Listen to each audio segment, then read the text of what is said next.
Let's I, see. And are we live? Oh, we're live. okay, We're we're live. live. We're live. That's So good. is it My shirt isn't low cut enough. I all don't. right? I'm gonna cry. I'm gonna cry. Oh, I think it'll be fine. I think we've been gone enough that people will miss us regardless. Lowered expectations. Right, maybe. Right. Uh, Maybe. It's like, look, is it snowing where you are? Actually, no. I'm like in this weird window where everyone north of me is being slammed and everyone Right. south of me is being slammed. Yeah. I'm just like sipping tea, making no sudden movements. Well, that seems to be a good thing because it's like because my sister who's in Baltimore, she's seeing like 6 inches of snow. I think it's still snowing there, but where I am, I don't think it's even gonna stick. Like I'm getting a little flurries, but I don't think it's even like it's like by tomorrow it'd be like nothing happened. So yeah, it's kind of like this weird sliver, I guess. But yeah, so welcome everybody. Yes, Hi. we're back. I'm trying to get situated here. I haven't been in the Streamyard for a month, so they updated since last we were here. So I'm just trying to find everything.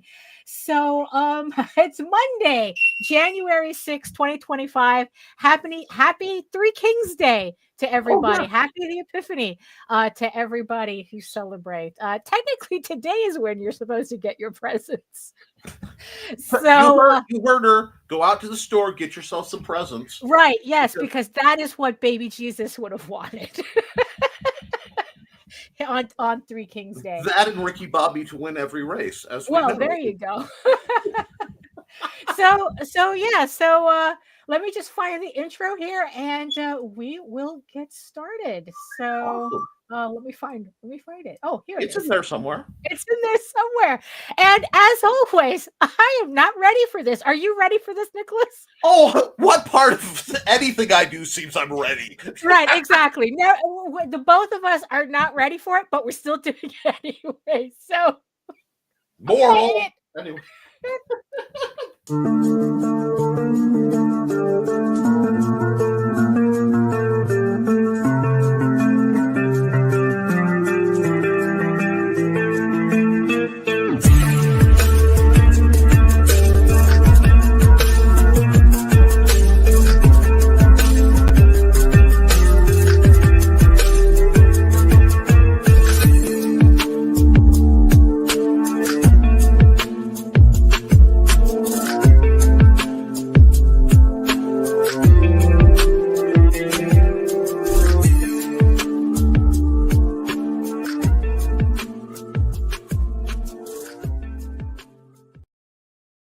Hold on. Where am I? No, here I am. Oh, here I am. There we are. Yes, we're back again. It's back. So weird for me not to be running all this stuff in the background. Oh, right. Yeah, I know. Usually it's Nita, taking care of everything. But of course, so hello, everybody. Yes, we are back. And of course, it's a little different right now because Nita's not feeling very well, although she is listening in the background. So everybody say hi to her. It's been a month and but she couldn't make it today. So instead, please welcome my emotional support co-host. Hi, that's my job. I am just a big gray teddy bear right now. Right. And I know that is a dangerous thing to say around this group, but that's okay. So introduce yourself to the peoples because usually you're with Brian K. Morris's crew, and Okay, I kind of took over Brian K. Morris's morning show. I did take it over. Never mind the furthermore. Oh, God, I feel weird introducing myself, but I'm a freelance author, artist, sword master, and game designer, retired paranormal consultant. I used to be the guy people called when things went bump in the night to go, no, you're being stupid. You just have a furnace. No, there's a raccoon in your attic. Plumbing.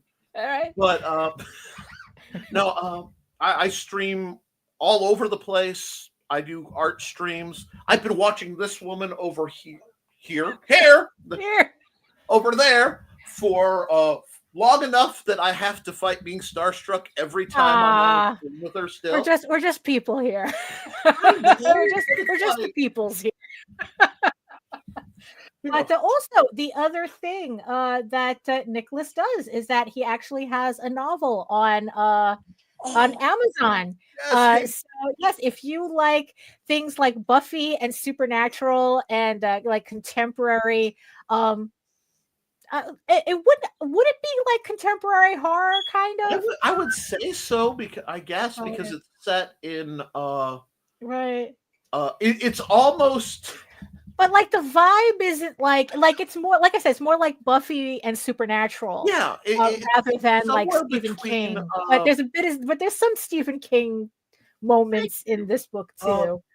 I like to switch gears on my readers, so it has that urban fantasy, Hmm. but Yeah, you yeah, know, and I did not set out to write horror. right, I write sci-fi things, but horror always sneaks in. right, It's like, this would be good, but it'd be better with zombie mecha from outer space. Well, shoot. Or right, yeah. where's the body horror? There's some body horror in the story. You know? If you guys, but the thing is, if you guys like a just a fun, light, scary read ish, like I said, Yeah. it's like Buffy Supernatural with a little bit of Stephen King mixed in. Haints and Hellfire is on Amazon. The link is in the in the chat. Hello Sarah, hello Joseph. Oh, and here's Hi. Lorraine. Hello. No sudden movements as to not disturb the weather. Absolutely. You know. And then here's Rob Multari. It's like Hi. he's covered in snow. Sarah needs a dog sled. Oh wow, it's really bad there. Imaginos. You dodged the storm. Dodged the storm. Sarah is she's in Charleston, Illinois. She's getting hammered. Lorraine is screaming for Nita. Like I said, Nita's listening in the background. He's always So there watching. welcome, Nick. Welcome. Thank you, Lorraine. And then everybody just screaming for Nita, right? Well, Yeah. Nita makes all of So, the scream. science fiction without horror is just a school textbook. That is beautiful. And then it's like Grant, hello Grant, and just in the nick of time. Oh, you people, you are all so cute, so cute. We decided, well, I mean, JD you could always catch on Sundays, although he did skip his show yesterday. He needed a break. So as we all, Nick was talking about hibernating before. Yes.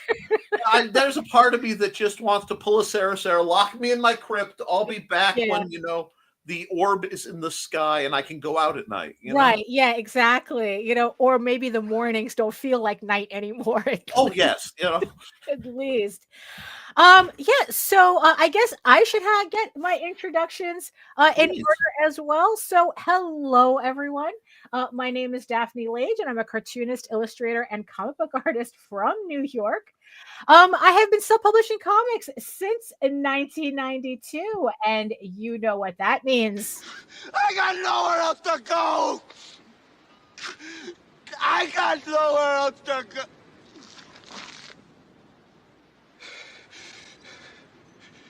I got nothing else. Oh, yeah, that was very apparent in the last couple of months. I am known for the furry fantasy adventure Tall Tales, and my medieval fantasy drama Eagle Raven aired the first unicorn with issue 9 dropping on Kickstarter next Monday, which is the 13th. Finally, decided to pull the trigger and set a date. So Eagle Raven issue 9 on Kickstarter. Link is in the show notes for the pre-launch page. Thank you everybody who has signed up for it already. Also, in the meantime, you could read both my comics online at egoworks.com, EGOWORKS, and you can check out all my videos on how I make my comics here on YouTube at my channel at Daphne Lage Art, which also simulcasts through the Indie Comics Network. And while you're here, make sure you like, share, subscribe, and hit that notification bell so that you get notified whenever any of our shows go live. So Nick has already done his introductions, and go buy his book on Amazon while you're at it. Yes, please. Actually, I'm 35,000 words into the sequel, so just to let you know. You'll Right. be getting the first one that's out. You just, Uh-huh. Right. Yeah, I need more Ralph and Brock in my life. Those are two of his characters in his book that were really, really fun to read. Um so yeah, so how was your new year? How was everybody's new actually, year? How was everybody's new yeah. year's? You know? Mine was kind of nice and real quiet. I ended up watching. I was watching some goofy anime with my wife. Uh-huh. On the couch, big excitement, Well, and we totally actually missed the new year had hit. Like oh, we'll stay up. It's like, oh, it's 12:09. Okay, smooch. Let's go back to what we're doing. right. Yeah, that's pretty much how me and Jose spent it. To tell you the truth, I don't even remember what happened. I think I was in bed already reading. And then it's like, oh, it's midnight. And then it's like, because here in New York, there is no kind of sleeping through it. Oh yeah, Because it's like all the illegal fireworks started going off in the alley. And it was just like, okay, I guess it's midnight. I'm confused because I grew up kind of farther north in in Indiana, near the Michigan border, and so you always knew when it was midnight because you'd hear the shotguns going off. Oh, no. You know, and it's like Kind of the same. so Well, it depends quiet. on what part of New York you're in. Yeah, no, Right. but no, it's I'm kind I don't want to say I'm optimistic, but I'm kind of there's a lot going on, but I think we could do Right. good with it. Let's Yeah, just- it's really funny. It's like that's kind of the vibe I'm getting. It's and the thing is though, it's not like a cautious optimism. It's like people have decided that 2025, it's like they're just gonna say, fuck it, I'm gonna make this my year. I Yeah. don't care what's going on. It's like that. Well, Allison, I'm just glad the transition went so well. I wish I had kept the mesh tops because they are Right. so pretty. But I'm doing what I can, and if you don't Right. like it, you can. Oh wait, no, I don't want to Yeah. be too far into Nita. I'm supposed to be the Right, chill yeah, guy. no. Hey, And I Allison. absolutely love Alley Cat's YouTube channel. But But yeah, that's kind of like the vibe that I'm getting, and like pretty much and then the thing is that's kind of how I'm feeling too. It's like, you know what, screw it, I'm going to have my best year. Screw it, we're my star sign moved into the age of Aquarius, and I'm running with it. Supposedly this is supposed to be a good vibe change for Aries, Scorpio, and Virgos. So rock on. So we'll see. you covered my wife, son, and me in that whole mess. Oh, there you go. There you go. So yeah, so this is supposed to be good, especially for us. So who knows? Rock on, we're due. But you know what? I'm making it happen anyway. Yeah. So yeah. So what? Aside from your other novel, it's like what? I don't know. Like what things are you looking forward to in 2025? Oh, I have so much going on, and Lorraine loved that Virgo life. Yeah, right. But we're always right. But no, I have the sequel to HAINTS and HELLFIRE is coming out. I have another fighting manual coming out. Mhm. I have a convention I'm running, IndieCD.con. Oh, really? Indiana. I now run 2 conventions a year because I Oh, realized I could run a small convention for the cost of going and hoteling. That is funny. I mean, we really looked it up, Right. and it's like $100 difference at that point. Why not just do it that way? Right. So it's like I'm consistently busy, and I'm trying to redo the destruction behind me. So that's a thing, and it's awesome. I really I wanna. I did all the engine design for a game with Luke Stone a while back. Right. And Yeah, I remember. The major part of that project kind of crashed and burned on the other side of things. Right. Anybody who's done projects knows it happens. Mm-hmm. But I still have rights to the engine, so I'm working on something with the engine because I spent that much time building it. Oh. So I'm hoping possibly at the end of the year, knock on plastic, Right. to have a modern RPG out. Right. Oh, so you didn't get caught up on that whole wizard. I know this is old news, but it's like you didn't get Oh caught up in that no, whole I coast thing, right? ooh, I'm still spicy with Watsy over that. I am Right. still. Don't get me wrong, but yeah, Right. I was all up in all that joy for a while. Yeah. For those of you who don't know, Wizards of the Coast tried to trademark role play, Basically, yeah, essentially, right? retroactively. Right. Yeah. It's like who do they think they are? Disney? Yeah. I know, right? But but that's the whole convention thing. It's like that. Unfortunately, because I've like Randy has spoken about that too. Like like that. Sometimes it's just like actually for the cost of going to a convention, Yeah, he can actually run a convention yeah. and build the community that like build the, I guess, like the creative community you want to see that way. You can't do that in New York. No, no. Yeah, you can't because I had mentioned that to Jose, and it's like he goes, yeah, it's because he lives in Michigan. Yeah, well, the one HR, hello. Indiana loves me, and I have Right. this little tiny town called Fowler that's near me Mhm. because my town is far too small. Right. Process, and I can bring it to the it's walking distance for the poor kids who never get exposure to that sort of thing. Right. So it does good and gets little people practiced. Uh-huh. Well, I guess it depends on the type of role play. I guess. Oh, but Oh wow! right, yeah. So yeah, because here it's like, yeah, the cost for like any space is astronomical. Like technically it is cheaper for us to go to a convention. Right? Um because it's like, it's something that I know that Jose has spoken about before, because like, yeah, because a convention, like especially with the way like we talk about how it's like the community is kind of like how like conventions are kind of like they're more pop culture and they're not really about celebrating individual creators Right? anymore. um and yeah, the best way to fix that is to run your own conventions the Yeah. way you want it, right?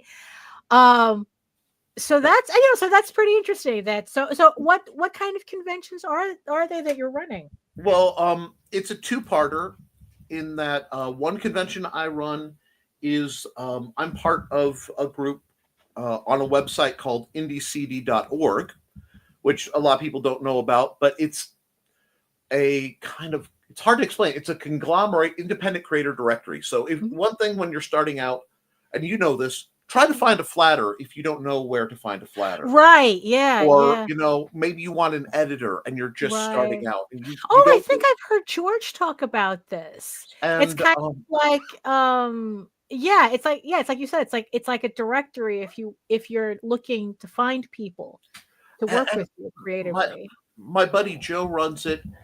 He normally charges $40 lifetime fee Mhm. just to keep just so he can kind of for now keep up the thing. Right. But podcast one in all caps, one word gets it half off. I didn't Right. say that anyway. Ah, But and hi guys. It's a great thing because you're not fighting weird algorithms and billionaires. It's just right. small people. Shopping small with small people to do Right. this uh, quiet base level. It's almost like the '90s are happening again. Oh, that would be nice. Yeah, no, I mean it's like because you were part of the furry community in the Right. '90s when it was Yeah. just starting out. I was a fan of the furry community in the '90s. Right. Yeah. Yeah. But I'm sorry, I'm having flashbacks of way too much Sonic. Well, yeah, there's a lot of flash. When you mention furry, there's always flashbacks. Yeah, There's always flashbacks, but but but yeah, yeah, it's yeah. rebuilding. And so one of the conventions is mostly them. It's all only independent writers or artists. That's It's kind cool. of the hodgepodge, but it's a place for them to kind of show. And at the worst, dry run your conventioning. I Right. don't like how my table's doing, or this So when it's quiet, it becomes how are you doing this? It's almost like a big secret panel is going on Right. at all times about how things work. And Right. then the other one I do is StompCon, because I've been doing which I conveniently have right Right. here, Big Stumpy Robots. My mixed unit, like think BattleTech but playable. Right. Anyway, tactics game, and I run tournaments for that, and I invite independent game creators to come out and do that whole thing. I just sorry. The comic scene, I will grant you, was a dumpster fire, but it was a I mean, yeah, really because interestingly anatomy dumpster fire. well, I mean, there was a lot going on in the 90s. There was a lot going. I mean, I remember like that was like doing conventions back then, where it's like people would literally come in and it's like, oh, I've never heard of you before. Give me one of everything on your table. Yeah. Like there was a lot of like people were willing to take a chance with indie creators back then. But then again, also I think it was because everyone thought that they were trying to buy the next Teenage Mutant Ninja Turtles or something. Oh, but yeah. You know what? It worked out for everybody. I don't mind speculators who buy my stuff. Right, exactly. Right. That's how it works, right? Speculators bad unless they're buying my stuff and then they're good. Right, absolutely. I mean, I have no problem being a hypocrite. Yes, absolutely. Great music and amazing art, and then some things. Right. Although, growing up and finding out the business side of what was going on to the 90s, as always, right? That was a bit like finding out about Santa Claus. It's like, no, I love Top Cow. Right. I mean, it was a strange time all around. It was. But I think, like, ironically, the Marvel movie Burnout. Yeah. Because they're going through the same scripts, basically. Right. So they had all this great. The first movies were great because they had these amazing scripts, and they're marching along, and then they hit the later scripts that just weren't that well written, and it just starts to crumble. Right. And people are like, well, could we have something else? It's like, aha, independent comics. Right. Yeah. But it's like, because I think that the one thing that, especially recently, that it is so hard, like the thing that you had said about, like learning how these companies function, it's kind of like learning how the sausage is made, and then all of a sudden you don't want to eat sausage anymore. Yeah. But it's like I think it's like there was a documentary that Jose was watching. I only caught like a bit of it, right? Okay. But it's called More Art Upstairs. I think that's what it's called. It's on Amazon. Like there's More Art Upstairs. That's literally the name of and it's about the art prize. It's about the art prize that's held every year in Michigan, in Grand Rapids, Michigan. It's kind of like this arts festival. Mm-hmm. And it follows, and this documentary follows some of the artists who were creating artwork for this art prize. Like the grand prize winner gets like $500,000. It's like, so a lot of these it's mostly a fine art thing, right? But they do have different categories depending on. It's not like Art Basel where it's just there to money launder. This is more like a homegrown type art community, or it's like an art exhibition, where it's like a lot of local artists, and they kind of like get a chance to kind of like taste that fine art environment without it being coke fueled. So it's like, so it's just really interesting to see all like the different types of actual like artwork and fine artwork, and and it's just, and I think what kind of like struck me, right, is kind of like that line that we as indie creators and comics and Yeah. that we tend to kind of bump into a lot is kind of like that line between doing art because we need to do artwork, but also like that intersection with commerce as Oh, well, which is kind of like, you absolutely. know, people like these people at this art exhibition, they're doing the artwork because they love it, but at the same time, it gives them a recognition that they kind of need as Yeah. artists to continue surviving as artists. Not only just the money, but I guess like just being able to say, oh yeah, I was at this exhibition. I guess they're able to like get grants or something, you know, things like Yeah. that. The visibility. I don't Right. want to use the word exposure because too many artists Yeah, like yeah. it, but It's I mean that's what it is uh-huh. without. And I think a lot of wow, the more I think about it, we all go through that because Mm-hmm.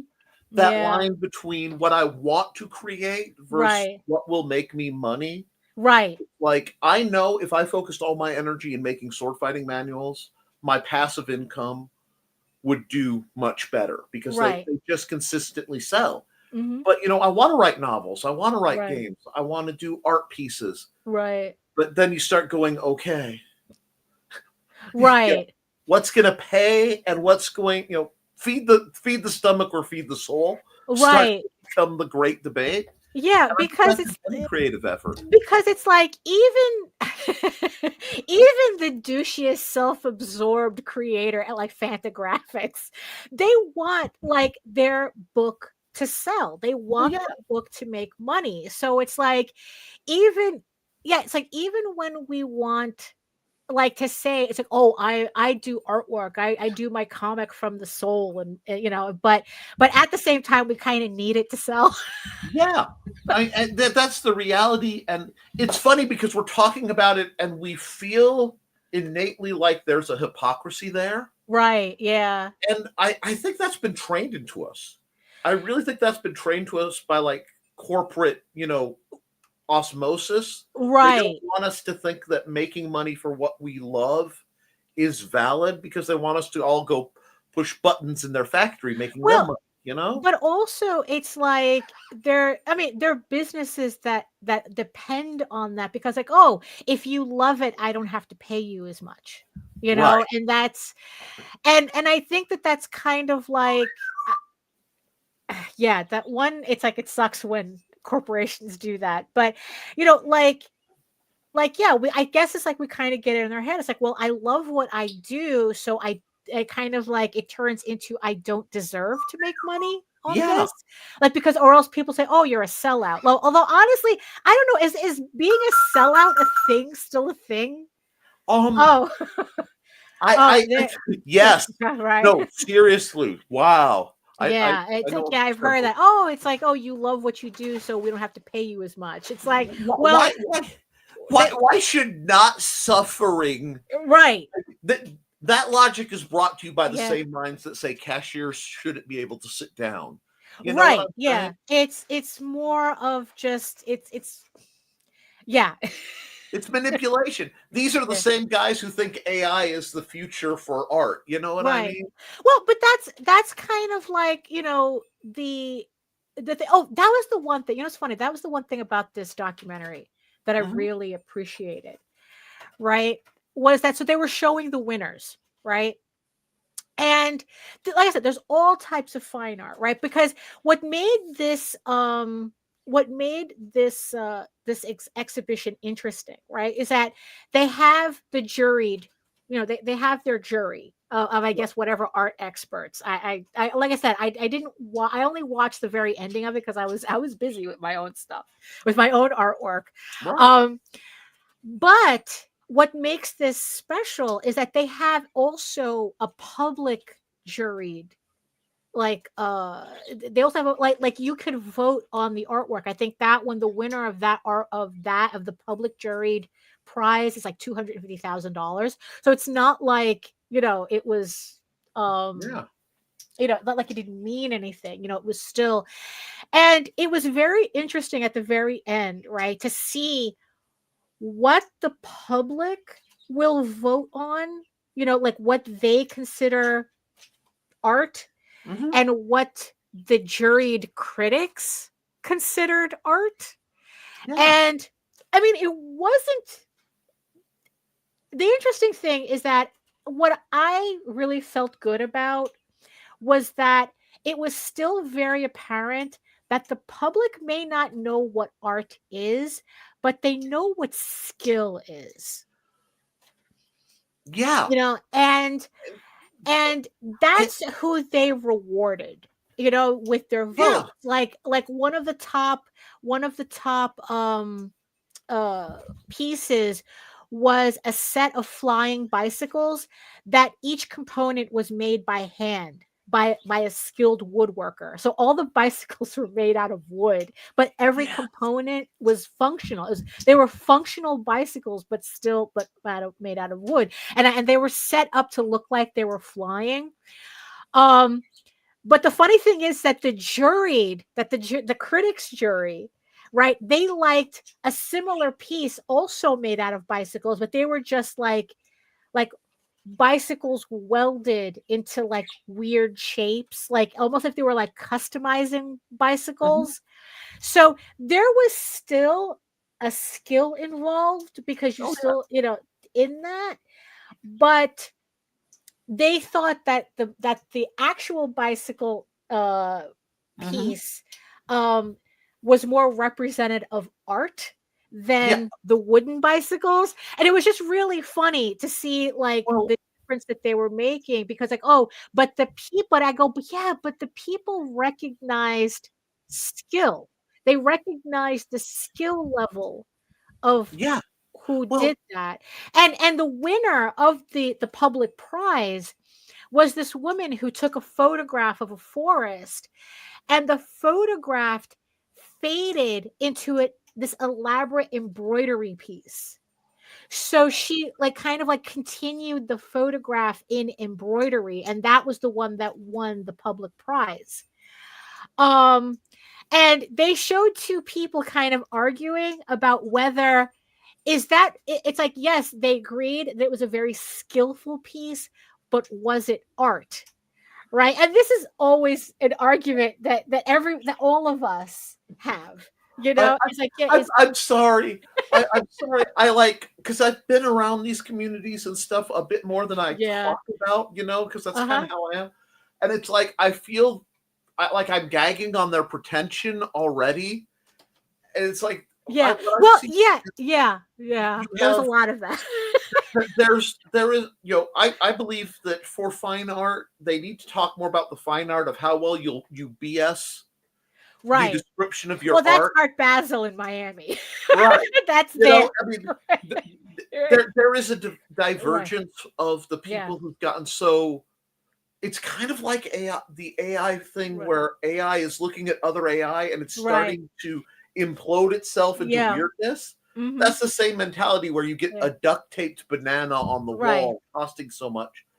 But people also confuse not having vocabulary for Right. not understanding. A lot of Right. times people will go, I love this piece. Right. It moves me. They don't know why. Uh-huh. And you can go, well, it's got, it's set up in the golden ratio and the Right. color works. But you can also follow all the rules and not make something that moves anyone. Right. Yeah. So, that's what keeps the difference, I would say, from art versus like a craft, which I Right. think is where they were getting Yeah. at that. Is this a craft? Right. And a craft is a beautiful object that's useful. Right. Art is any object that moves you.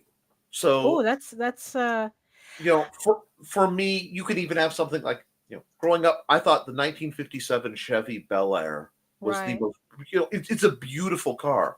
And when you compare that era of cars to modern cars, Right. you can Yeah. see the art Yeah. because there was so much love in the design. Right. And it moves you. It puts you somewhere else. Oh, that's a nice way of putting it. And Yeah. that's when people give me flack or give others flack about, furry art or anime art, Right. get that. That's not real art. Right. And I'm sure that these people, because it's like, yeah, because it's very easy to get judgmental with fine art. Right. And, look, I was the same way, especially back in college when it was all like, oh, you have to study Rothko and, and Jackson Pollock and it's like, and, and it's like, it's only like later do you kind of like realize like what that artwork meant, like what the intention, because sometimes it's like sometimes it is the story behind the artwork Right. that that adds to the artwork. And I guess, and what's funny is that as comic book creators, isn't that what we're doing? Yes. It's the story behind the artwork that adds to the artwork. So it's like to just dismiss it as, it's like, oh, the painting wouldn't mean anything if you didn't know the story. Right. Right. But the thing is, though, it's like your comic would kind of be the same thing if nobody read, like, yeah. How heartbreaking would it be to hear people like buying your book, but they don't read it? That is a weird thing to go through. Yeah. Because I've had some people buy some stuff from me at different points just because they're collectors. Right. And it goes back to the spectators. Right. It is a really weird feeling. Yeah. And then I go, well, okay. And, well, yeah, because you have no control over that. But, but the thing is, though, it's like the story is, well, especially, like I said, for comics, it's like, especially the story is 50% of the book. So it's like to tell me that it's like people buy my book but they don't read it. It's like, well, you're kind of you're only seeing half that the effort. I think that's a big part of the media and part of what makes comic books unique. One of my judgments when I'm reading a comic book, what makes a comic book good? Right. For me is if both the writing and the art have a parallel story, but they don't fully overlap. Right. Because, there's some comic books where you can look through. Right. And you could pull all the text out. Right. And the art tells you everything. Right. Yeah. It is, if you can pull all the text out and the art tells you everything, leave the text out. You're wasting my time. That way, because I've seen some truly moving comics that have no text. Right. Yeah, absolutely. But the other thing I see so often are these comics where you could read the comic, you read the word bubbles and the insets and everything. Right. And you don't, unless you consciously go back and look at the panels, it's not an enmeshed process. So for me, a good comic, good graphic novel is enmeshed where I'm pulled in both to the art and the written word. Right. And by being together, they create something better than their commiserate parts. Right. Yeah. Michael brings up, I have had people buy my books to support my work, but tell me they don't read it. I would rather they don't buy my book. Not to sound pretentious, I create my work because I have something to say. Oh, I totally respect that. Yeah, I absolutely. I get that too. I really get that. But that's but that's part of the whole thing where it's like that we're always crashing into that wall between art and commerce.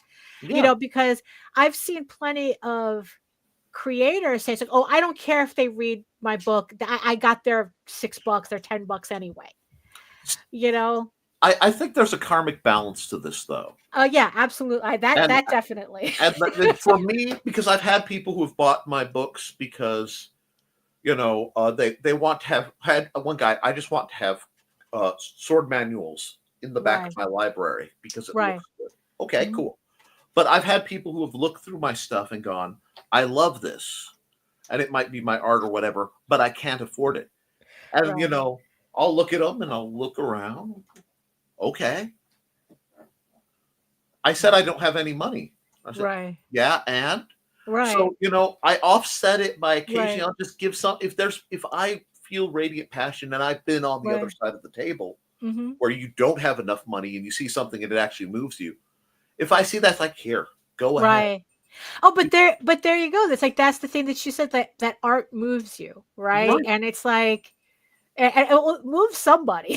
Right. It's either It'll moving you or always- them, right? Now, you see, TBRs are a little different because it's like, especially in the indie sphere, you need to pick up a book if you want it, because sometimes you won't see it again. Right. So yeah, you end up with TBRs, the to be read lists, because you're going to eventually get to it. But the idea is that you're going to get to it. I mean, it's like Book Talk had a lot of criticism of people who just, I guess, they just bought books to just fill up a bookshelf, not really to read it. Well, I think we need to remember that collecting books and reading books are two different hobbies. Divergent hobbies.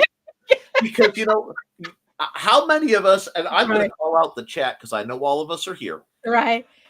Have all these books that they want to read, right?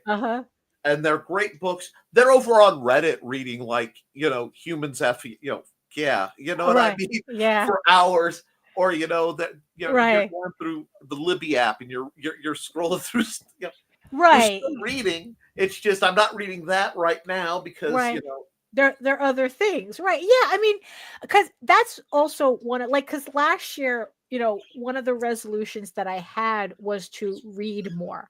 Right. Like it's been a while since I've read, and I made it a point last year to at least read a book a month, right? So, which I was able to do successfully.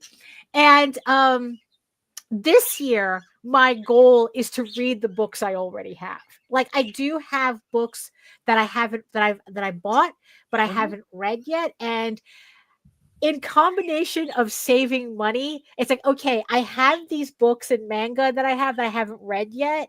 So let me not buy a new book when I have one on the shelf already that I haven't read. And Grant Lanker just dropped what I find the biggest truth. Yeah. For us creatives, this right there is the biggest truth. It's hard to read when you're working on your own books, because I hate to say this, weird guilt things, but it's like anytime I have where I can be reading, my brain goes, and why aren't you writing? Right. Yeah. Put out, and it's so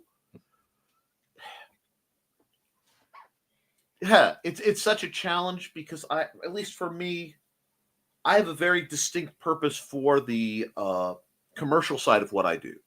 My goal commercially is to get enough of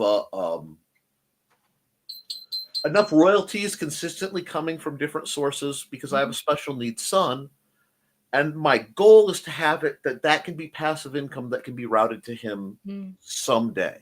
Right. So that's always on the back of my mind. It's like that second layer. I have to eat now, but I have to make sure that something, that commerce wall again. Right. And, and it's not something we should have to worry about. It's not to get hyper political, so I won't. But yeah, we live in a capitalist hellscape. Basically. And I love that, undercutting that and sabotaging that wherever I can. Hence, I'm going to give something free to somebody and watch like the militant capitalists lose their mind over. Right. Yeah. It's like, why'd you do that? Yeah.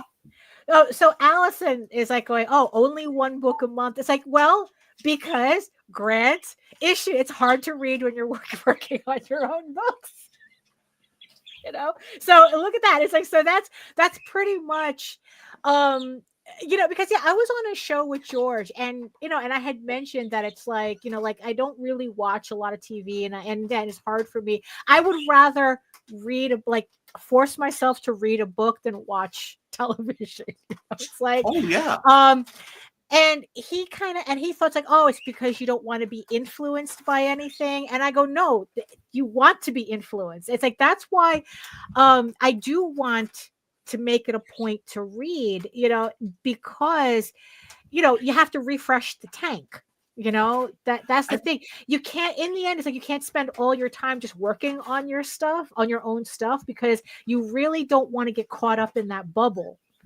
Yeah, and Of what I love is Allison has found the same thing I found. yeah, I throw audiobooks on while I draw. yeah, This is my world. When I'm not right, listening to you guys, or because I have so many friends who are streaming, right. you guys are what I call left ear projects. And my left ear is just focused on hearing, whatever Right. stream is coming out. Uh-huh. And then when it's not, I'm listening to an audiobook, Right. or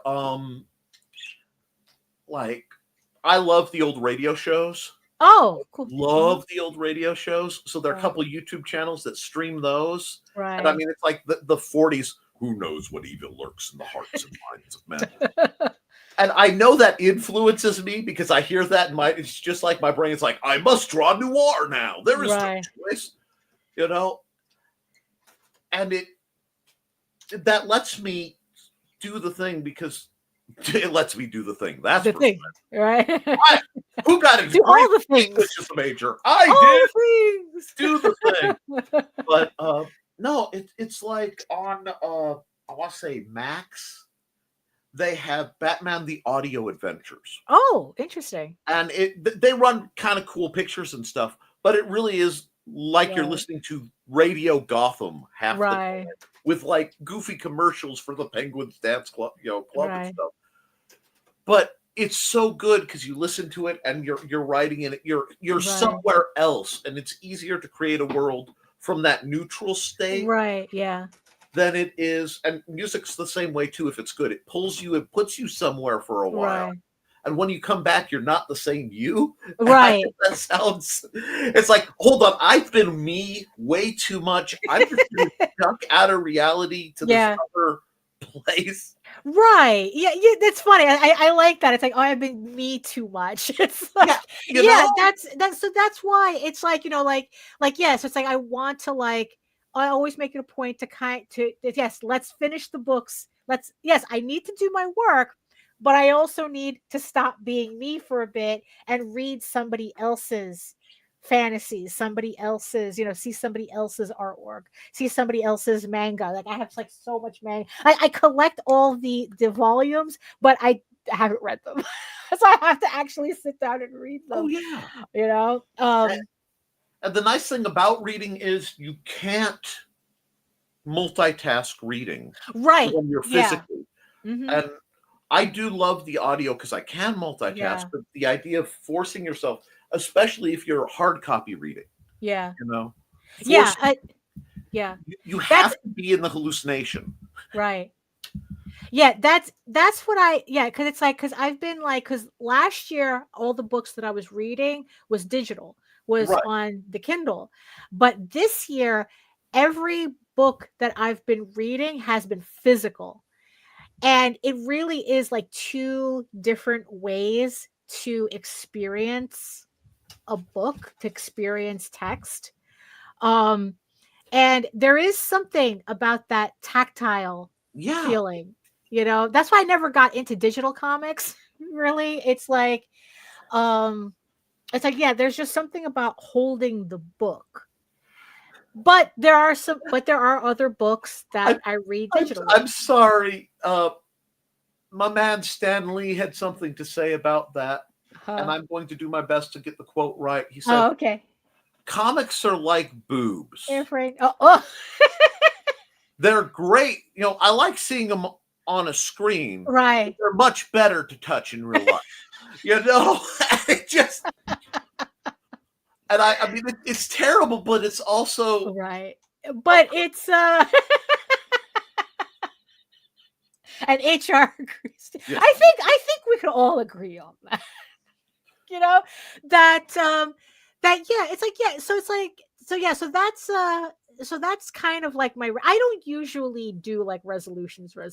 It's kind of like I just consider like a new year a reset, Yeah. rather than a resolution thing, because like, oh, it's like Yeah, because I would that whole like New Year, New You. It's like no, it's the old me. I'm just starting over again and doing Yeah. things differently. That's all. I don't want to give up. I never understood Yeah. the new you, new year, new me. Yeah. It's one, people don't change that way. Right. Nobody, Yeah. it's not, this is art. I hate to say it. Most of Right. the calendar stuff is arbitrary. You know, Uh-huh. we all kind of agree it's important, but really, Right. you know, we don't operate right on that schedule. Right. But I like going, I'm going to make this, and go, okay, now why am I waiting till New Year's? Right. Yeah. You know, it like a weird thing that we do that me and Jose do, right? It's like is that we don't well, it's like yeah, we do kind of like give gifts to each other like on Christmas and you know like have like certain you know like birthdays and stuff. But a lot of times like for his birthday I had gotten him something that I was just so excited to give him. I didn't even wait for his birthday. I just gave it to No, I am you know? laughing because Manda and I are the same way. Yeah, to the it's point where we have to like stop and remember. I've given you 5 Christmas gifts already. right, like something like that, right? That it's like um yeah, it's just yeah, it's Yeah, yeah, it makes so resolutions so like the whole beginning that new year resolution thing, it's like we're kind of like but you know, if you're going to do something, just do it. You yeah, don't have to wait yeah. for, you know, a new year. Yeah. Like yeah. It's e- sort of like pizza. Exactly. I Exactly, don't need to Allison. wait for lunch to have pizza. If, Right. if I want It's pizza a for perfectly good breakfast food. you know, It has all your major food groups. absolutely, you know, it's You just know, you it has got, your I mean, carbs, it has your protein, it has your vegetable. and yeah, see, I love that Yeah, yes, mentality. Sarah. Yeah, his yeah, he goes by JD, but his name's Jose. It's just that like JD is kind of like his online name because I can't call him JD. I can't. It's like no, your name's Jose. Yeah, me too. Me too. Now I'm hungry too. I have that effect on streams. It's a horrible thing. I just make people hungry all the We're all time. hungry. You know, So, it's part of the human experience. Just admit yeah. it. I don't like Right. if you realize that so much of our organizational weirdness fits really well with 1930s factory culture. You What? know what I mean? No. I mean, this is going to sound weird, but our high school system, for example, Right. is built to train people for 1930s factory culture. Oh, You yes. know what I'm Yes, saying? that's right. That's right. Yeah. And we internalize that. We internalize when the bell tells you to. Right. You know, you go to the bathroom when the bell tells you to. You Right. know, all the stupid, weird stuff Right. that does not work with the messy, organic things we actually are. Right. And when you can kind of break loose of that, Yeah. I find it freeing. It's like I grew up in Michigan City, Indiana, which was very much a mill town. You know, people either went to Chicago or they went to the steel mills, and the whole town, like at 6 o'clock, insane. Everyone's going to dinner. You know, at 5 o'clock, everyone's getting off work. You know, at noon on a Saturday, everybody. It was so constrained by the clock and the calendar. Like you had to grill on Memorial Day. If you're not grilling on Memorial Day, it doesn't make sense. But I used to laugh because the running joke was at 8 o'clock, it must be the great flushing, you know, in that town because everybody must be pooping at the same time. I don't know how Right. people hold it. Well, isn't that a thing with the Super Bowl? That Yeah, no, it really is. And it's Right. funny because if you start realizing that and you Right. find the Everybody rhythm, loves patterns. you know, you can move a couple beats off Uh-huh. and suddenly your life just opens up and you can do all these things like, oh, I can't go to the store because it's always so busy. It takes me so long. Go at 8 o'clock at night. Right, Who's at the exactly. store at 8 o'clock at night? Right. You know? Aha. And that's the freedom the independence of being like working for yourself as Right. much as we can, and creating lets us. So we just have to let us use the freedom we have. Right. Well, it's kind of like how I remember reading that toy sales are now dominated by adults. Yeah, It's absolutely. everybody pretty much buying the toys that they never were able to have when they were younger. Well, I mean, we are on the lazy parenting generation. I hate to put it that way. Of Uh, here's your tablet. What right. what do kids need toys for? Meanwhile, they have an automatic transforming Optimus Prime. Oh, I saw that. I saw that. It's Voice like, activated. you know, Yeah. I have a small collection of Elvira merch and a few other Uh-huh. random things on my wall of cool, Right. solely because I have a little bit of adult money and no one is stopping me. You know? Right. Rob says only old people go in the morning too. So I drop my daughter off at the grocery and go grocery shopping. Hate to break it to you, Rob. You're the old people too. That's us. Hey, don't feel bad, Rob. I was going gray at 15. You So like know? I've been an old man my whole life. I've gotten good Yeah. at it. So, you know. Yeah. I mean, so it's like, it's like eating, being able to like just buy the cereal you just want to buy. Yeah. It's like, oh, I'm an adult. I can do whatever I want. The cereal at any time thing is another one of Right. those great things. What are you doing? I'm eating cereal. Yeah, exactly. Cereal's a meal. You're out in public eating cereal. Yeah. Right. And Yeah. you know, We can do that. I'm an adult. it's 2 o'clock in the afternoon. Yeah, I'm having lunch. Yeah, What? right, exactly. We must be hungry because now we're just talking about pizza and cereal. Well, the neat thing is, Fruit I have Loops. found if I use food as an Right. Yeah, it's allegory, Lorraine wants one Fruit gets it. Loops. It's like I think a lot of it is because maybe they were like my family, so when they are now an adult and have more money, they can get. Well, yeah, I think that's pretty much everybody. You know, yeah, I think that was pretty much everybody. That is like the definition of everything I do, You know, Michael, is I was a poor kid. you know, And I'm like, that's why I price my stuff the way I was, because I right, remember not being able. I got into a convention. Cool. I saved up enough to get in the door, and I have no money to buy anything. You know? right, yeah. That was like the strangest thing. Like, my mom very rarely comes with us to convention. I think there's only like 2 conventions she's ever seen: MegaCon Orlando and Florida SuperCon. Okay. And MegaCon really confused, and MegaCon was especially confused her because she's like going, wait a minute, you have to pay to get in here? And I go, yeah. And she goes, people have to pay to shop? like she couldn't Yeah. understand the concept of like you're paying a fee to get into this mall essentially. And Like we were like a convention is just really a mall kind yeah, of, it's you funny know? you mention that because the cons I run, I don't charge an entry fee on. Right. What I And do is I figure out how much the rent is going to cost me, right. and then I divide that minus 1 share for me Right. among all the vendors. And this is what I Uh-huh. tell them: I'm not trying to make money on the convention. Right. I want to break even if possible. And if I make money on my booth, cool. Right. But I'd rather have them spend the money at the booths than Right. just for the experience. Right. Because it's like, yeah, because there were like some other Artist Alley vlogs that I've been seeing. And it's really funny to hear how it's like the more expensive it is for an attendee to go to a convention, the harder it is for them to make money at the show.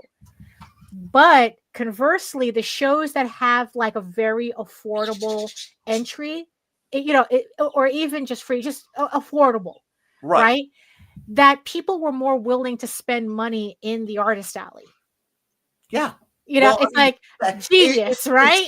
It's like, who knew? economics. It's mind Yeah. blowing. I have Right. $40. If I have to spend 20 of it to get in, I have $20 that I can spend on the stuff Right. I want. Yeah, you I know, mean, yeah, it's just kind of, yeah, because I remember, yeah, like back in the day, yeah, like convent it could cost you like $5 to get yeah, into a show, you know, or free depending on the show. And right. then it's like, yeah, you're more willing to spend money if you didn't have to spend $700 to get a VIP. Oh my God, that I'm so traumatized by that.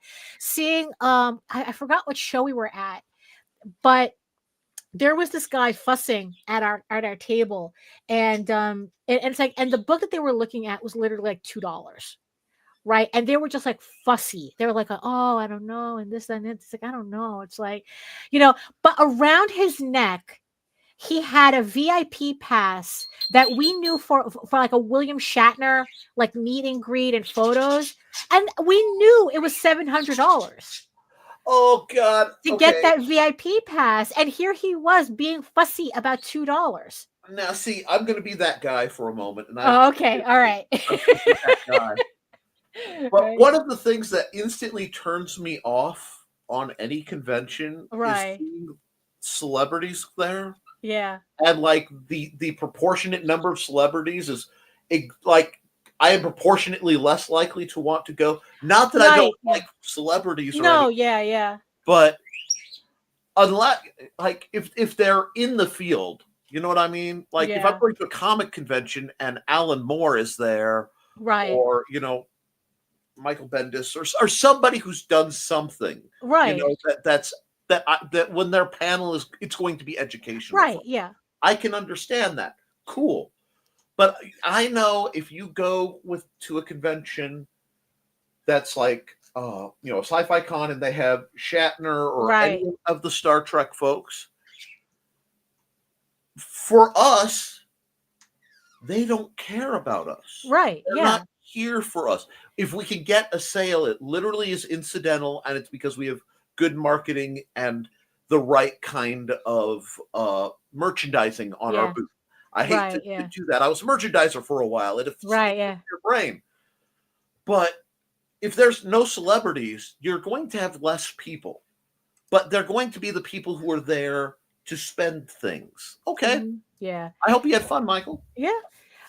Yeah, because it's like, yeah, it got to a point where especially if William Shatner was at a show, we would avoid that show Right. because we would know that the show was existing to support being able to have William Shatner there, and Right. that the people that they were going to advertise you to were the people who wanted to see, and they were very rarely there for independent comics.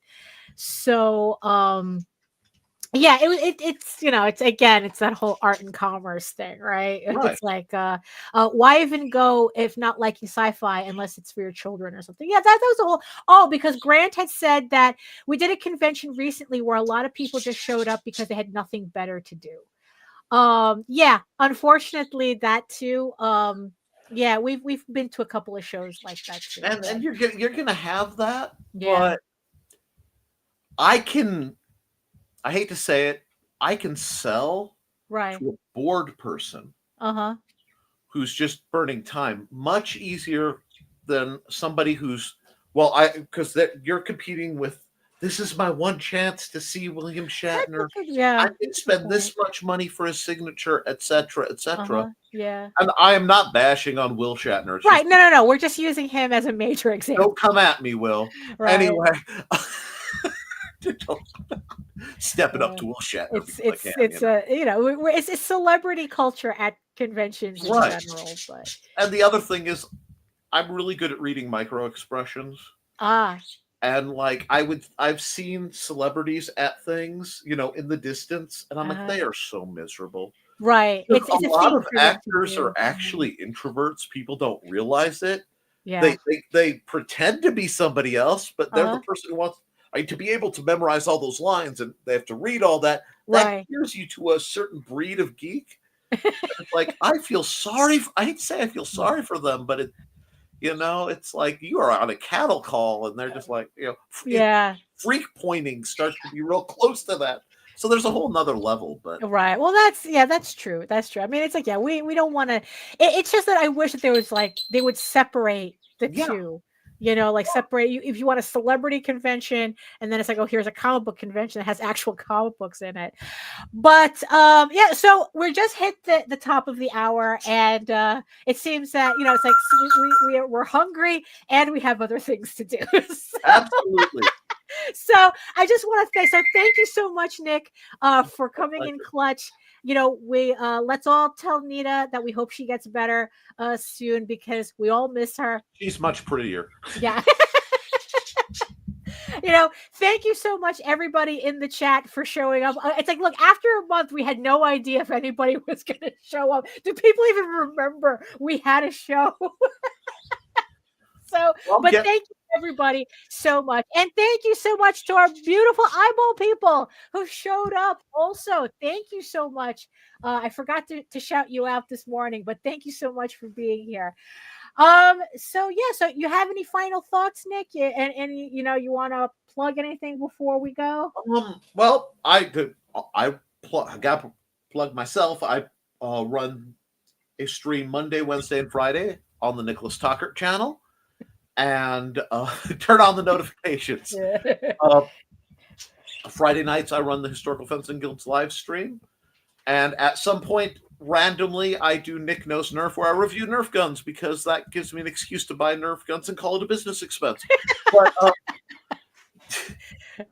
yeah. See, I'm like Mr. Multani. I just check every Monday and Friday, and they should remember, because I've been plugging you every Monday. Oh, thank you so much. Thank you so much. Off in an hour. Uh-huh. So thank you for giving me an excuse to get out of my shows for me. Oh, there you go. You see, there you go. You see, we have to get out of ourselves for a while. Stop being us for a while. Yes. But yes. So it's been a blast. Right. Thank you. Yeah, and it was fun to have you here too. But yes, Nita is prettier though. So, oh, I know.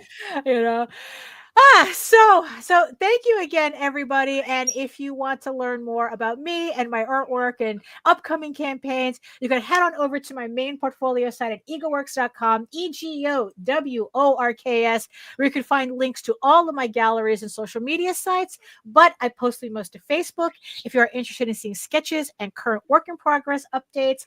And also remember to check me out on YouTube as well. For 600 plus videos of process and art supply hauls and all that stuff, and my semi-weekly live stream, which I will be returning on Wednesday with my live streams again. Wednesdays at 4 p.m. Eastern, 2 hours of me just drawing and hanging out with the chat, kind of like being at a convention, but you never have to worry about blocking my table. And also remember that you can read Eagle Raven, Heir of the First Unicorn, for free, uploading every day, Monday through Friday, and also updating Tuesdays on Webtoon. So if you prefer to read your comics on Webtoon, Eagle Raven is there as well. But if you prefer your comics to be more of a furry Lord of the Rings adventure, head on over to Tall Tales, TAILS online.com. And not only can you read the first 20 issues of Tall Tales for free, but you can catch up on the latest story arc, Tears of the Mother, which is also currently uploading Monday through Friday, and is also on Webtoons as well. Tall Tales updates every Thursday. You can read the series from the beginning. So thank you so much, everybody, for joining me. Thank you so much, Nicholas, for coming in. And thank you. And I guess I almost forgot. In the words of the ancients, eat your food, moisturize, mind your business, and do the work. Because when you actually do the work, you never have to fake any of your accomplishments. Thank you all so much again, and we'll see you next time. Toodles, folks.